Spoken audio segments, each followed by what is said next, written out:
हरे कृष्णा कृष्णा कृष्णा हरे हरे हरे राम राम राम हरे कृष्णा। स्वागत है कृष्ण पुस्तक के आज के सत्र में आप सभी का। तो कल हमारा 48वां अध्याय पूरा हो गया था जिसका नाम है श्री कृष्ण का भक्तों को आनंद प्रदान करना। अगला अध्याय है 49th चैप्टर 49वां अध्याय जिसका नाम है दुष्प्रेरित धृतराष्ट्र, इल मोटिवेटेड धृतराष्ट्र। यहाँ पर धृतराष्ट्र के क्या बोलते हैं खुराफाती दिमाग में क्या प्लानिंग चल रही है, क्या उसके बेटे साले और सब जो उसके सगे संबंधी उनके दिमाग में क्या प्लानिंग चल रही है जानने के लिए भगवान अक्रूर जी को भेजे हैं। ये कल हम चर्चा किए थे। भगवान ने अक्रूर जी को बोला कि आप तुरंत हस्तिनापुर जाइए और जाकर देखिए कि मेरी बुआ और उनके 5 पुत्रों को क्या उनके लिए अरेंजमेंट किया जा रहा है, उनको क्या सब कुछ अवेलेबल करवाया जा रहा है, प्रोवाइड करवा रहे हैं, या उनको किसी प्रकार का कोई कष्ट है तो उसके हिसाब से मैं प्लानिंग करूंगा। भगवान बोल रहे थे अक्रूर जी को। तो अब अक्रूर जी हस्तिनापुर जा रहे हैं। हम उस प्रसंग में आगे बढ़ते हैं। इस प्रकार भगवान श्री कृष्ण की आज्ञा पाकर अक्रूर जी हस्तिनापुर गए। कहा जाता है कि आजकल जहाँ पर नई दिल्ली है वहीं प्राचीन काल में हस्तिनापुर था। नई दिल्ली के उस भाग को जो अभी भी इंद्रप्रस्थ के नाम से विख्यात है सामान्यतः लोग पांडवों की पुरानी राजधानी मानते हैं। हस्तिनापुर नाम से ही आभास मिलता है वहां बहुत सारे हस्ती अर्थात हाथी थे। क्योंकि पांडवों ने राजधानी में अनेकानेक हाथी रखे थे अतः इसका नाम हस्तिनापुर पड़ गया। वेल हस्तिनापुर नाम इसका बहुत टाइम से था, प्राचीन काल में। नॉट नॉट जस्ट कि पांडवों के टाइम से, उससे भी पहले से जो कुरु वंश है, जो भरत वंश है, वहां से ये सब चला आ रहा था। इस परंपरा का नाम, इस जगह का नाम हस्तिनापुर था।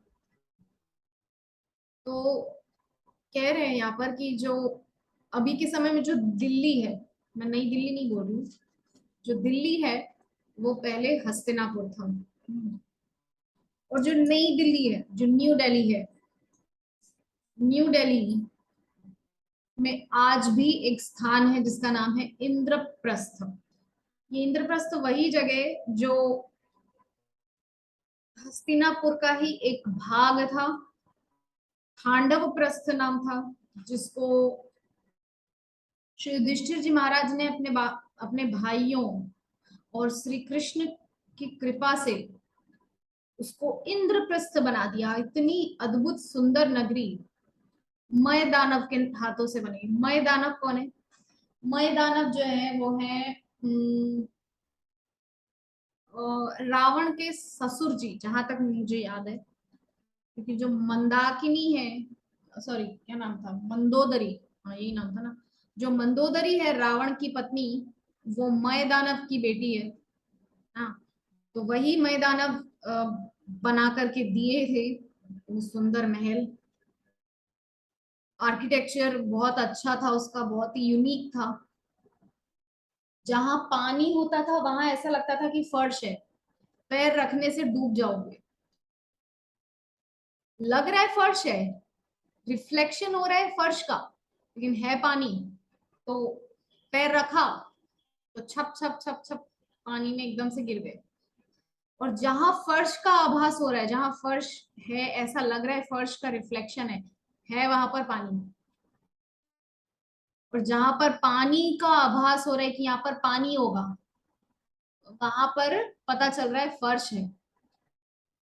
तो इस प्रकार का जो ये अद्भुत महल मय दानव ने बनाया था। तो युधिष्ठिर जी महाराज ने अपने विश्वास, कृष्ण में उनको जो विश्वास था और जो उनके अंदर आत्मबल था, क्योंकि युधिष्ठिर जी महाराज जो है वो बहुत ही महान भक्त है भगवान के। इसीलिए वो अपने आप में भी यकीन रखते हैं और कृष्ण में भी यकीन रखते हैं। इसीलिए उस उजाड़ जगह को उन्होंने इतना सुंदर इंद्रप्रस्थ बना दिया, और आज भी उस जगह का नाम इंद्रप्रस्थ है, जो कि न्यू दिल्ली यानी कि नई दिल्ली में आज भी स्थित है।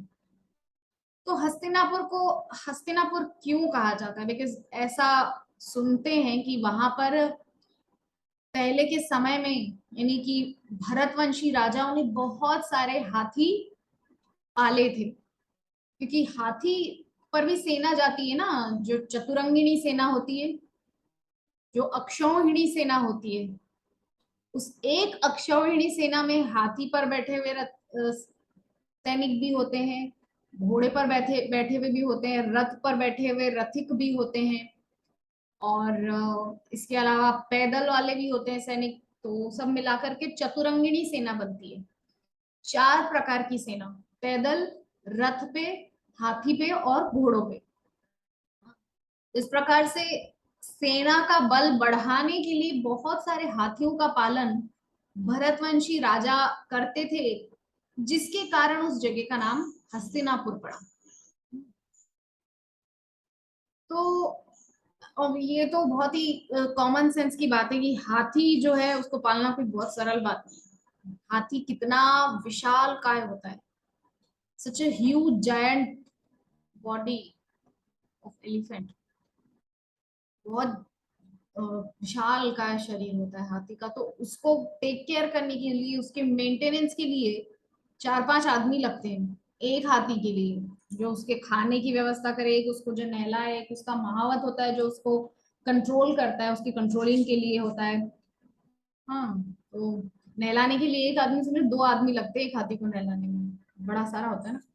ठीक है, तो इस प्रकार से एक हाथी को मेंटेनेंस करने के लिए 4-5 आदमी चाहिए। तो सोचिए कितने कितना बड़ा मेंटेनेंस का चार्ज लगता होगा युधिष्ठिर जी महाराज को। यहाँ पर लिखा हुआ है, हाथी पालने में अत्यधिक धन व्यय होता है, अतः अनेकानेक हाथी पालने के लिए राजधानी का अत्यंत संपन्न होना आवश्यक है। हस्तिनापुर हाथी, घोड़े, रथ तथा अन्य वैभवों से परिपूर्ण था। हस्तिनापुर पहुंचने पर अक्रूर जी ने देखा कि राजधानी सभी प्रकार के वैभवों से परिपूर्ण थी। हस्तिनापुर के राजाओं को समस्त विश्व के शासक माना जाता था। कह रहे हैं कि हाथी को जो पालना होता है ना, उसमें बहुत बहुत खर्च होता है। तो सोचिए कि हस्तिनापुर के जो राजा रहे हैं वो कितने वैभवशाली रहे हैं, तभी तो इतने हाथियों को मेंटेन कर पाते थे इतनी आसानी से। इसीलिए बहुत संपन्न राजधानी है हस्तिनापुर। हस्तिनापुर हाथी, घोड़े, रथ तथा अन्य वैभवों से परिपूर्ण था। वहां पर सब कुछ है, सब कुछ। इसीलिए तो नजर गड़ा के बैठा था दुर्योधन और गांधार नरेश, शकुनी। इतनी संपन्नता है इसीलिए तो। हस्तिनापुर पहुंचने पर अक्रूर जी ने देखा कि राजधानी सभी प्रकार के वैभवों से परिपूर्ण थी। हस्तिनापुर के राजाओं को समस्त विश्व के शासक माना जाता था। अक्रूर जी जब पहुंचे तो देखा है चारों तरफ वैभव ही वैभव, क्योंकि हस्तिनापुर जो है वो सारी पृथ्वी के सम्राट होते थे। समस्त राज्य में उनका यश दूर दूर तक फैला हुआ था, और वे विद्वान ब्राह्मणों के परामर्श के अनुसार राजकाज चलाते थे। हम जानते हैं ना, युधिष्ठिर जी महाराज चक्रवर्ती सम्राट थे पूरी पृथ्वी के। सिमिलरली परीक्षित जी महाराज भी हस्तिनापुर के राजा थे, किंतु पृथ्वी के सम्राट थे, चक्रवर्ती सम्राट।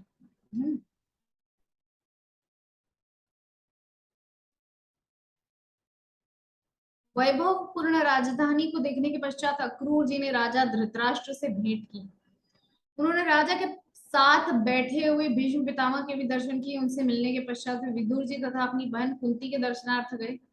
एक के पश्चात एक करके वे राजा बाहलिका और उनके पुत्र सोमदत्ता, द्रोणाचार्य, कृपाचार्य, कर्ण तथा सुयोधन से मिले। सुयोधन दुर्योधन का ही दूसरा नाम है। तब उन्होंने द्रोणाचार्य के पुत्र अश्वत्थामा तथा पांचों पांडव भाइयों तथा नगर में रहने वाले अन्य मित्रों तथा संबंधियों से भेंट की। ठीक है, तो अक्रूर जी एक एक करके सबसे मिल रहे हैं, सबके नाम यहाँ पर हमने बोल ही दिए हैं आगे। अक्रूर जी गांधिनी के पुत्र के रूप में विख्यात थे, अतः वे जिस किसी से भी मिले उसने उनका स्वागत करने में प्रसन्नता अनुभव की और अपने संबंधियों के कुशल समाचार और अन्य गतिविधियों के विषय में पूछा। तो अक्रूर जी सबसे मिल रहे हैं, सबसे कुशल क्षेम पूछ रहे हैं, बता रहे हैं कि वहां पे कैसा है, सब ठीक है इत्यादि। अक्रूर जी को उत्तम आसन दिया गया और उन्होंने भी अपने संबंधियों की कुशलता और गतिविधियों के विषय में पूछा।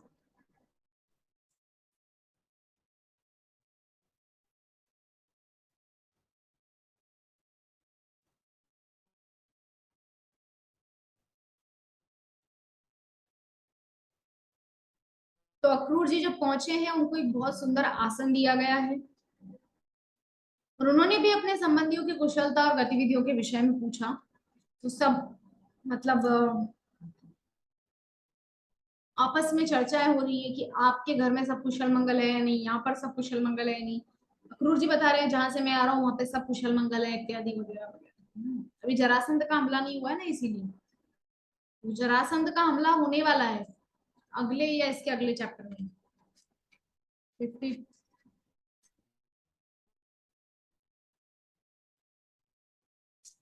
हाँ, नेक्स्ट चैप्टर में जरासंध के हमले स्टार्ट हो जाएंगे। अभी शांति है, लेकिन कुछ दिनों में सब कुछ।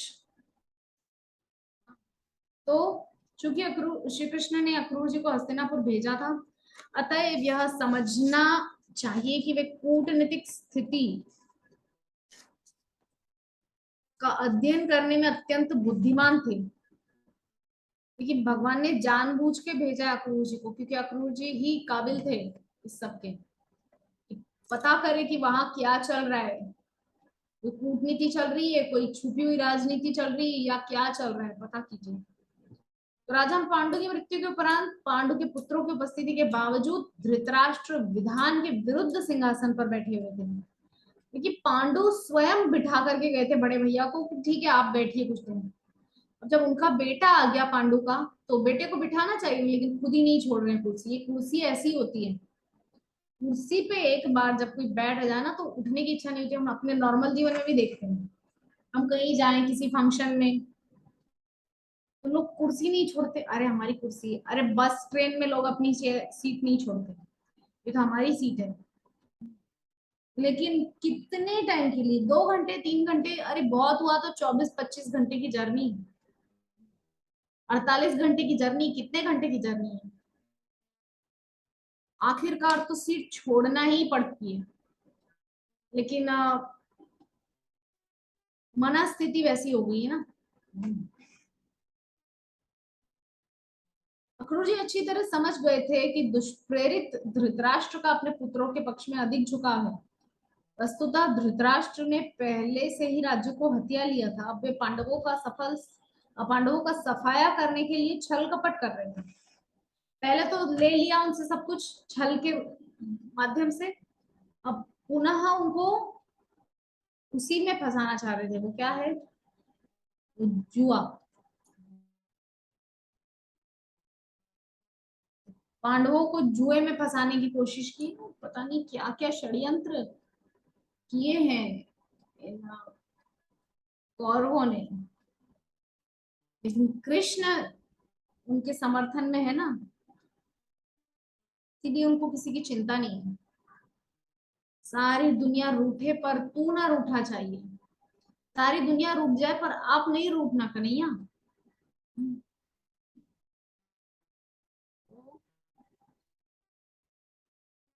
लगातार छल कपट ही कर रहे हैं, युद्ध क्रीड़ा भी छल था, वो उसका शकुनी मामा का।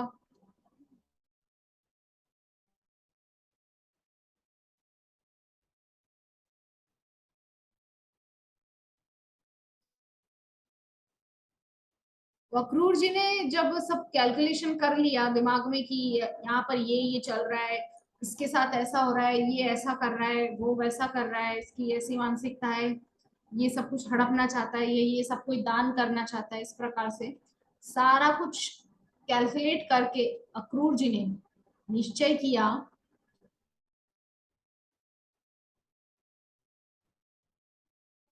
कहाँ चलोगी?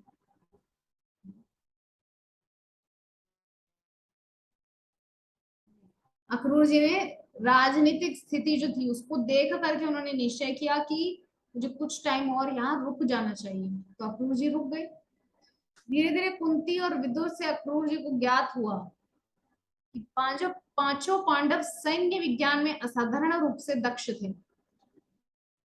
तो अब जो है धीरे धीरे जो कुंती और विदुर से अक्रूर जी को ज्ञात हुआ कि पांचों पांडव सैन्य विज्ञान में असाधारण रूप से दक्ष थे। सबके पास अपनी अपनी कोई क्वालिटी है। युधिष्ठिर जी महाराज परम संत हैं, ठीक है।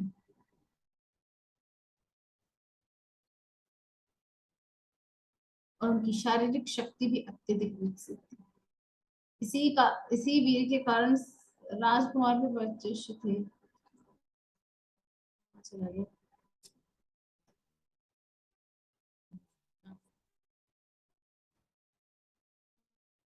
अक्रूर जी को ज्ञात हुआ कि पांचों पांडव सैन्य विज्ञान में असाधारण रूप से दक्ष थे और उनकी शारीरिक शक्ति भी अत्यधिक विकसित थी। इसी कारण धृतराष्ट्र के पुत्र उनके प्रति असहनशील और विद्वेषी थे। पांडव सच्चे शूरवीर के समान कार्य करते। देखिए यहाँ पर अक्रूर जी को देखते ही पता चल गया कि पांडव बड़े सज्जन व्यक्ति हैं, लेकिन ये जो धृतराष्ट्र और इसका बेटा है ना, बड़े खतरनाक लोग हैं।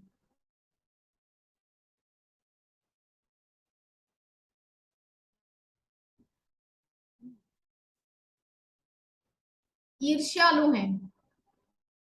अक्रूर जी को यह भी ज्ञात हुआ कि धृतराष्ट्र के ईर्ष्यालु पुत्रों ने पांडवों को विष देकर मारने का प्रयास किया था। हम सभी जानते हैं भीमसेन को जहर देने की चेष्टा की गई थी, लेकिन वो और बलशाली हो गए। 10,000 हाथियों का बल लेकर आए नीचे नागलोक से। तो ये जो है भगवान की कृपा अपने भक्तों पर। यहाँ पर दुर्योधन और शकुनी के लिए हमारे मध्य प्रदेश की एक कहावत वैसे सब जगह चल सुनते हैं लोग। दुबे जी आए, चौबे जी आए थे छब्बे जी बनने, दुबे जी बन के चले गए। ठीक है। तो ऐसा है, मारने चले थे भीमसेन को। भीमसेन 10,000 हाथियों का बल लेके आ गए नागलोक से, जाओ बैठो। मारने चले थे। तो भक्त का बुरा करने की सोच कितना भी ले जगत नहीं कर सकता, सामर्थ्य नहीं है। कि भक्त की जो पोजीशन होती है, शुद्ध भक्ति की बात कर रही हूँ यहाँ पे, हर आए गिरे अरे गहरे नत्थु खेरे की बात नहीं कर रही हूँ। यदि भी भगवान सबको अपना भक्त मानते हैं। वो उस दिन मैं श्लोक कोट की थी यहाँ पर श्रीमद् भगवत गीता का, अपि चेत्सु दुराचारो क्या है, भजते माम अनन्य भाग साधुरेव समन्तव्य। आगे याद नहीं आ रहा है, मैं सर्च करके देखती हूँ।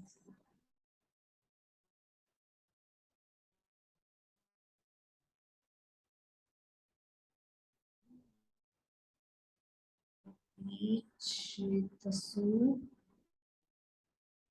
दुराचारो।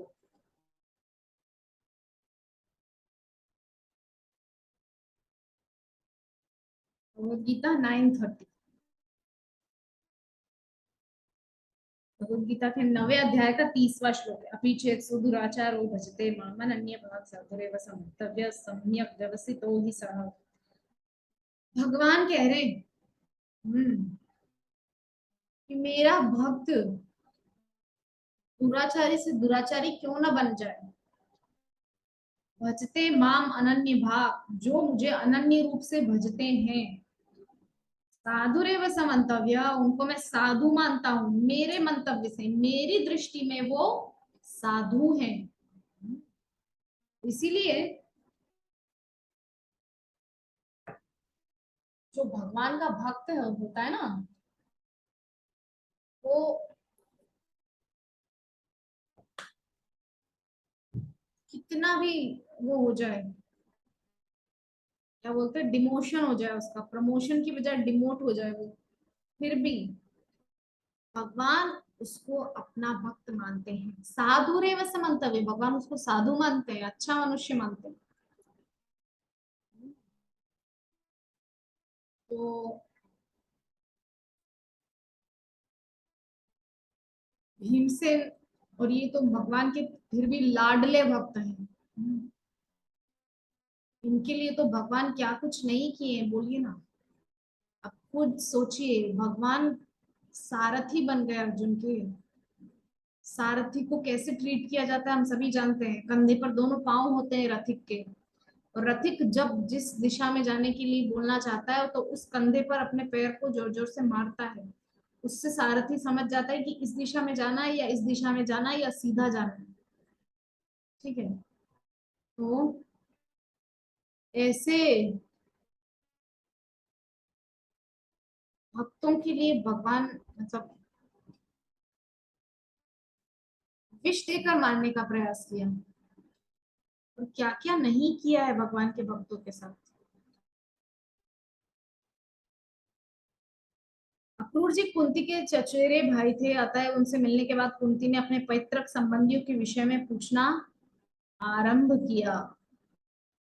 अक्रूर जी जो है माता कुंती के भाई हैं, लेकिन सगे भाई नहीं, सगे भाई तो वसुदेव जी हैं, कृष्ण के पिताजी। लेकिन और भी हैं बहुत सारे चचेरे भाई, कजिन। कजिन बोला जाता है, कजिन ब्रदर नहीं बोला जाता। बहुत से लोग बोलते हैं कजिन ब्रदर, कजिन सिस्टर। ये ग्रामेटिकल मिस्टेक्स हैं। एनीवेज, हम यहाँ ग्रामेटिकल मिस्टेक्स को पॉइंट आउट करने के लिए नहीं बैठे हैं, लेकिन फिर भी हमको कोशिश करना चाहिए कि हमें भाषा को बहुत स्वच्छ बोलना चाहिए। जितना अच्छा बोलेंगे ना उतना इम्पैक्ट अच्छा रहेगा।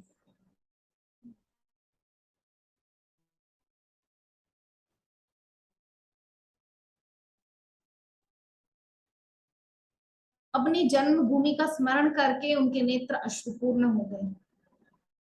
उन्होंने अक्रूर जी से पूछा कि क्या उनके पिता, माता, भाई बहनें तथा घर पर अन्य मित्र भागी भी उन्हें प्रणाम करते हैं।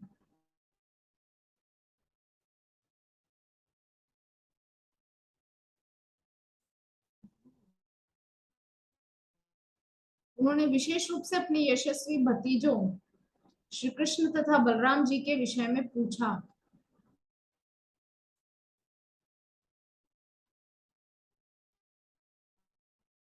उन्होंने पूछा, क्या भक्त वत्सल भगवान श्री कृष्ण मेरे पुत्रों का स्मरण करते हैं।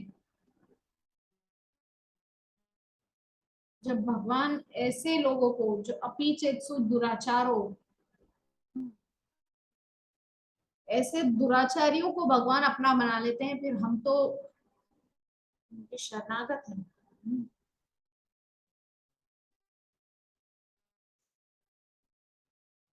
तो इस प्रकार से बहुत बड़ा पर्व है।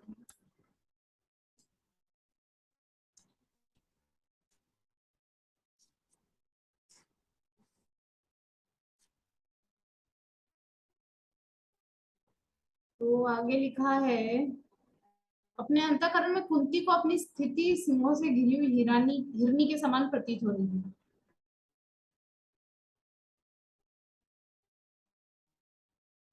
वास्तव में उनकी स्थिति वैसी ही थी। अपने पति राजा पांडु की मृत्यु के पश्चात कुंती को पांचों पांडवों का पालन पोषण करना पड़ा, किंतु धृतराष्ट्र के पुत्र सदैव उनके वध की योजना बनाते रहते थे। निश्चित रूप से वे अनेक हिंदमान अपने पति राजा पांडु की मृत्यु के पश्चात कुंती को पांचों पांडवों का पालन पोषण करना पड़ा, किंतु धृतराष्ट्र के पुत्र सदैव उनके वध की योजना बनाते रहते थे। तब हम सभी जानते हैं कि पांडवों को मारने के लिए क्या क्या नहीं किया धृतराष्ट्र ने, नहीं, दुर्योधन ने, दुशासन ने और कृष्ण ने।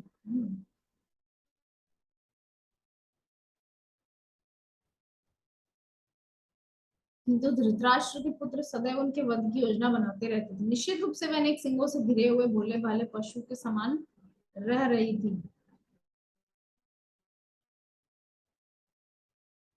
कुंती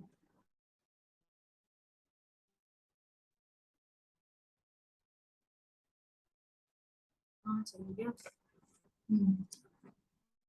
निश्चित रूप से वे अनेक सिंगों से घिरे हुए भोले भाले पशु के समान रह रहे थे। भगवान श्री कृष्ण के भक्त होने के कारण वे सदैव उनका चिंतन करती रहती थी और सोचती रहती थी कि एक दिन श्री कृष्ण आएंगे और उन्हें उनकी भयावह स्थिति से बचाएंगे।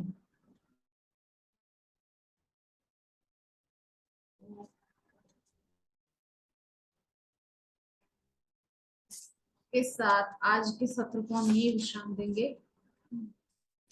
होपफुली 2 दिन में चैप्टर पूरा हो जाएगा। 2 तारीख है, 3 और 4।